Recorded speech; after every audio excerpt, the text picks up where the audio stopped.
and then I see the Gemini button, right? And I'm like, I wonder what this does. I'm on the iOS app, of course, and so I get in there and it gives me a lot. This is the video that we just put out like a couple of days ago from last week. It was about the Hello Kitty builder sets. Were kind of like, they were kind of like the I don't want to say knockoff Legos, but they kind of are, right? That Katie was showing off, and there was the ask about this video, and it gives you some recommend related comment, what makes builder unique, where do I buy builder sets, and I went into it, and it actually went in and summarized a good bit about it.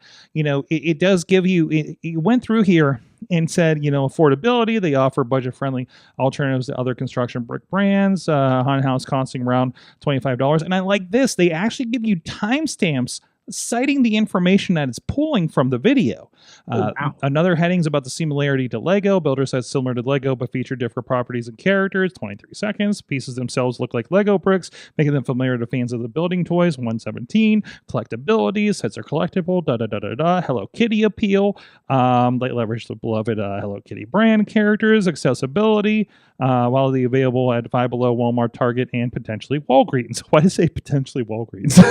So, probably we just were unsure when we were talking about it. So like, I thought that was kind of a cool thing where you can, and I don't know if a lot of people are, and maybe that is a thing. So like I get a lot of, I'm looking at YouTube explainer videos. I'm looking at, honestly, you know what I started this week? Because I was like, I've been doing the same thing. I'm starting to look at Planet Fitness hack videos. So figure that out, right? And they're all like 10-minute explainer videos that get into something. And sometimes it's like, okay, like I watched this one and it was really kind of like, I didn't like the tone of it, honestly, but there was some good information in there. That's where I feel like hitting that button is going to be like, oh, give me that information, blah, blah, blah, blah, blah, blah. But without also having to watch the whole thing. Yeah. Now are you doing a disservice to the YouTube video? Because are we getting credit for doing the AI on the video? Right, if a bunch of people hit the AI button instead of watching an hour of this show, I don't know. Like that's kind of another question that a lot of people on Google are talking about when you talk about like news services and things are just like nobody's coming to our site anymore because your AI is taking it, which is a whole other conversation that's happening, right? So like, is that do I encourage people to hit the AI button because it's going to help me get in front of people, or like is that what I don't know about the back end. But on the front end, like I was really impressed by how it did kind of break things down on this thing. And it does give you suggestions. They give you those starter questions and things like that, like, ask to summarize the video and all that kind of stuff. So well, let me ask you something, because I tried to see that on my app when you posted this. Mm-hmm. I couldn't find Gemini button anywhere. Interesting. I even tried to update my YouTube app and it said it was updated. So here, this is, let me do a quick I just want to make sure I'm noticing, I'm either, I don't have it, or it's a matter of. So here's what I have going on over here. If this plays, oh no, it's playing the video full screen. Oh no, it's playing the video full. Well, we're just gonna watch this video here. But ideally, okay. I thought she was going to do something else there when she. No. Because of this, hold on. Let me see if I can get into anything else. So if I get out of that, I can't even show you because it's okay. So let's say I get into this. I'm going to click on, okay, our friend we just talked to. And no, it's going to play full screen. So how do I turn off AirPlay on this part? Play on this phone, and then it's going to take it away. Okay. All right. I can't show you there, Dave. Okay. So what I'm going to do is go over here and show you, I'm in this video. All right, we're going to do it the old school way. See, you see the ask button in the middle? Okay, in the middle. That's what you're looking for. Okay. So we're looking at this super cool thing, and I'm going to hit ask. You see, I wasn't looking for ask per se. I was looking for a button that said Gemini. I was so I didn't even see ask. I saw the symbol. Right, it's got that little star thing. Okay. So, and once again, this is a video. This is one of the super cool podcasts. The guy we just talked to, and which this actually was really. This would be really handy for a long podcast like that. You know what? This is really helpful for. And they already do a really good job about chaptering these things. But you know how I was talking about last week? I wanted to get a summary in ChatGPT and have it tell us if there was some, information about certain things that I'm interested in. This can do that. This is like an hour podcast. And now this is a 40-minute podcast, and it gave you, this podcast is about Brompton's heritage. UK-based company invented the modern folding bike 50 years ago.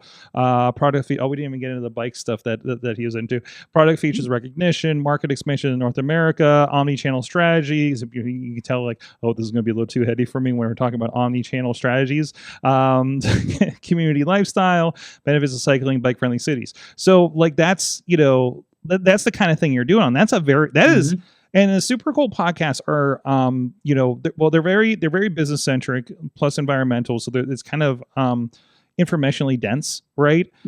As would be the Office Hours Global that I listen to but also they're for me, right? But also I also get lost sometimes when they start talking about audio. So I think that's really interesting and really helpful. But hey, actually there's an Office Hours underneath this. And it doesn't have the ask button. Very interesting. Now, this was streamed 10 hours ago, so I'm wondering if that has something to do with it. Maybe it hasn't been processed yet. So I think this is a stream. Or at least it was posted 10 hours ago. So that also may be a difference between a stream and a video that's been uploaded. I think it's a repost. So I think it has been, but it is an hour. And it was posted 13 hours ago versus like a day ago, like the other one might have been. So the one I just pulled up was from 13 days ago. So maybe had time to get into the AI and everything, right? So very interesting. So that's one thing I got to play with. So, talking about the AIs everywhere. And honestly, that to me is not, if you will, cheating on it. Because when you come to, let's say, technical papers, highly technical papers that get published in journals, they always have an abstract in the front. So that and normally that's a free thing.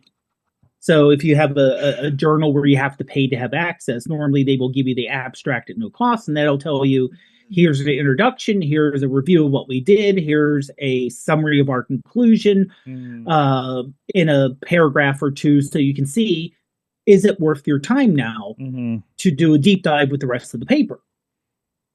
So I could see that being a summary, because there are some YouTube videos that have good summaries, so you know what you're getting into. And some of them, because people just, honestly, if you have an hour video, you don't necessarily put the time for a good summary. You don't have a summary there. You have the title, and it's, let's say, an hour long, and you're like, I may like it. It may be of interest. I'll start listening to it. And if it isn't, then I'll stop. But if you know that, hey, here's a kind of outline and a high level what we're going to do, you're like, okay, this is something worth my time.